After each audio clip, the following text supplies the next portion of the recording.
Graça e paz, amados de Deus, estamos aí para mais uma dica teológica. E se você não é inscrito no nosso canal, 2 segundos para você se inscrever, querido. Ó.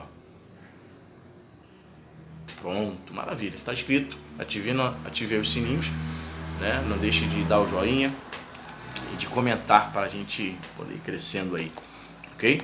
Mais uma dica para você. É este livro aqui interessantíssimo, olha, do teólogo considerado um dos maiores, se não o maior teólogo do século XX, Karl Barth. O livro Credo. O que seria esse livro aqui? Credo. Credo, a palavra credo significa creio em latim, né? Temos aqui um comentário do Credo Apostólico de Karl Barth. Sensacional, queridos. Né? As primeiras confissões, o Credo é uma das primeiras confissões, né, da igreja cristã. Aquele famoso creio em Deus Pai Todo-Poderoso, né, Criador dos céus e da terra. Para você que não conhece Karl Barth, ele aqui já estava quase no final da vida dele. Ele morreu em 1968, nasceu em 1886. Karl Barth, talvez o mais influente de língua alemã do século XX, filho de um ministro da Igreja Reformada e catedrático em Berna. Barth foi ordenado em 1908. Seu reconhecimento da bancarrota ética da teologia protestante liberal durante seu pastorado em Sheffield durante a Primeira Guerra Mundial levou a questionar sua própria posição, ou seja, ele era um teólogo liberal. Hoje ele é classificado após, né, ter publicado em 1909 seu comentário à Carta aos Romanos, né? Então ele ficou mais conhecido como um teólogo. Ele iniciou, digamos que ele tenha iniciado, né, um movimento da neo-ortodoxia, ok? E diz aqui, em 1919 ele publicou a primeira edição de Der Römerbrief, ou seja, Carta aos Romanos, em alemão, né?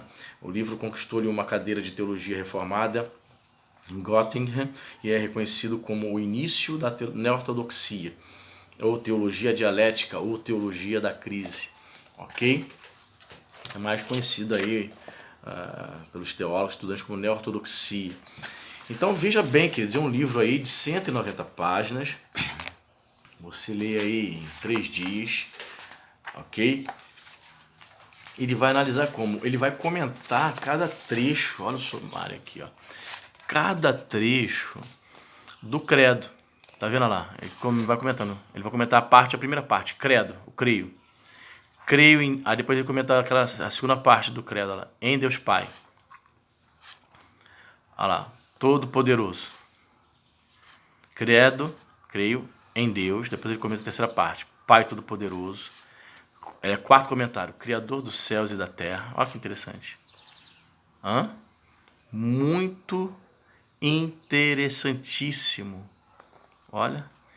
É um comentário do credo. Você que é estudante de teologia, você que gosta de história da igreja, você que gosta de estudar os primeiros credos, as primeiras confissões da igreja, certo? Ele vai comentar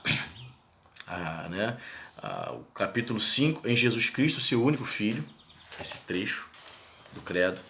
Capítulo 6, Nosso Senhor, ele vai comentar esse trecho. Capítulo 7, o qual foi concebido do Espírito Santo, nasceu da Virgem Maria.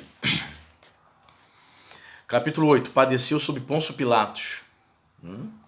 Capítulo 9, foi crucificado, morto e sepultado, desceu ao inferno. Capítulo 10, ele vai comentar o trecho que diz: ao terceiro dia ressuscitou dentre os mortos. Capítulo 11, ele vai comentar: subiu aos céus e está assentado à mão direita de Deus, Pai Todo-Poderoso. Capítulo 12, de onde virá para julgar os vivos e os mortos.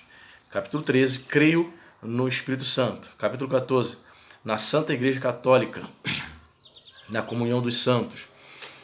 Muitas pessoas quando vêm, né, principalmente estudantes, né, de teologia que estão no início, né, estão começando a estudar, principalmente irmãozinhos do movimento pentecostal, olha isso aqui, creio na Santa Igreja Católica, vem a sua imagem, a Igreja Católica da sua cidade, o padre fazendo a missa.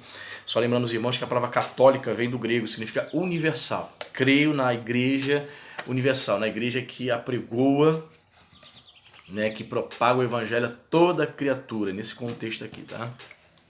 Na comunhão dos santos, capítulo 14, ele vai comentar o trecho que diz, na remissão dos pecados. E o capítulo 16, e o último, vai comentar o trecho que fala na ressurreição da carne, na vida eterna. Amém. Só para efeito de curiosidade, vou ler o trechozinho onde ele comenta: padeceu sobre Pôncio Pilatos, na página 81, para você ter uma noção aqui. Interessante que todos os capítulos ele vai, aqui no sumário, escrever em português, né? Mas ele inicia o capítulo escrevendo sempre em latim. Trechos em latim. Padeceu sobre Pôncio Pilatos, então em latim seria Passus sub Pontio Pilato. Ok? No seu catecismo de 1445, Calvino, nesta passagem do símbolo, faz o professor colocar as seguintes questões para o estudante. Por que você passa imediatamente do nascimento dele para a sua morte e pula o restante da narrativa de sua vida? Tivesse sido eu estudante, eu teria respondido com a contra-pergunta de que, se o resto desta narrativa da vida de Jesus foi na verdade pulada, entretanto, a resposta que, de acordo com o catecismo de Calvino, o estudante tem que dar a esta questão também não pode ser descrita como satisfatória. Ele discorre. Aqui, isto é, no credo, está mencionado apenas o que pertence à real essencial de nossa redenção. Ou melhor, pertence à real essência de nossa redenção. Como podemos muito bem perguntar, pôde a igreja realmente ter sido da opinião, quando o símbolo veio à existência, de que a história da vida de Jesus não pertenceu à real essência de nossa redenção? Os alunos contemporâneos de Calvino, a saber, os autores do Catecismo de Heidelberg, viram neste caso não só mais profundamente, mas acima de tudo, mais correntemente, do ponto de vista bíblico-exegético, de que o mestre deles, quando no correspondente lugar, em resposta à questão, o que vocês entendem pela palavra padeceu? Eles disseram que todo o tempo ele viveu na terra, mas especialmente no fim da sua vida.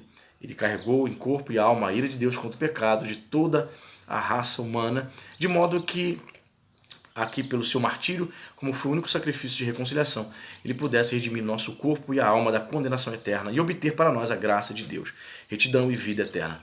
Não é como se, em contraste, como os 4 evangelistas, Paulo, cuja opinião Calvino possa especialmente ter pretendido, talvez dar nessa pergunta a resposta e tivesse menos interesse ou absolutamente nenhum no restante da vida de Cristo, em vista do fato de que, com ele, parecemos ouvir apenas acerca da morte e da ressurreição de Cristo. A teologia, querido, de Barth não é uma teologia tranquila, como se você estivesse lendo um livro didático do Frank Ferreira, né? Do Silas Daniel, do pastor Silas Daniel. Não é esse tipo de teologia. Mas para você que quer se aprofundar, para você que quer crescer, descer as águas profundas da reflexão teológica, você tem que pelo menos ler 1 ou 2 livros dele, de Karl Barth, ok? Tá aí mais essa dica. A teologia dele lembra muito ensaios teológicos, é um linguajar complexo, mas que vai forçar a sua cachola a trabalhar. É um exercício mental e teológico para você. Então temos aí mais uma dica teológica. Credo, diz aí para mim se você conhecia mais esta obra de Karl Marx, da editora Fonte Editorial, 190 páginas, não é um livro caro, que você possa aí se aprofundar aí nos seus estudos, ok? Deus abençoe e até o próximo vídeo.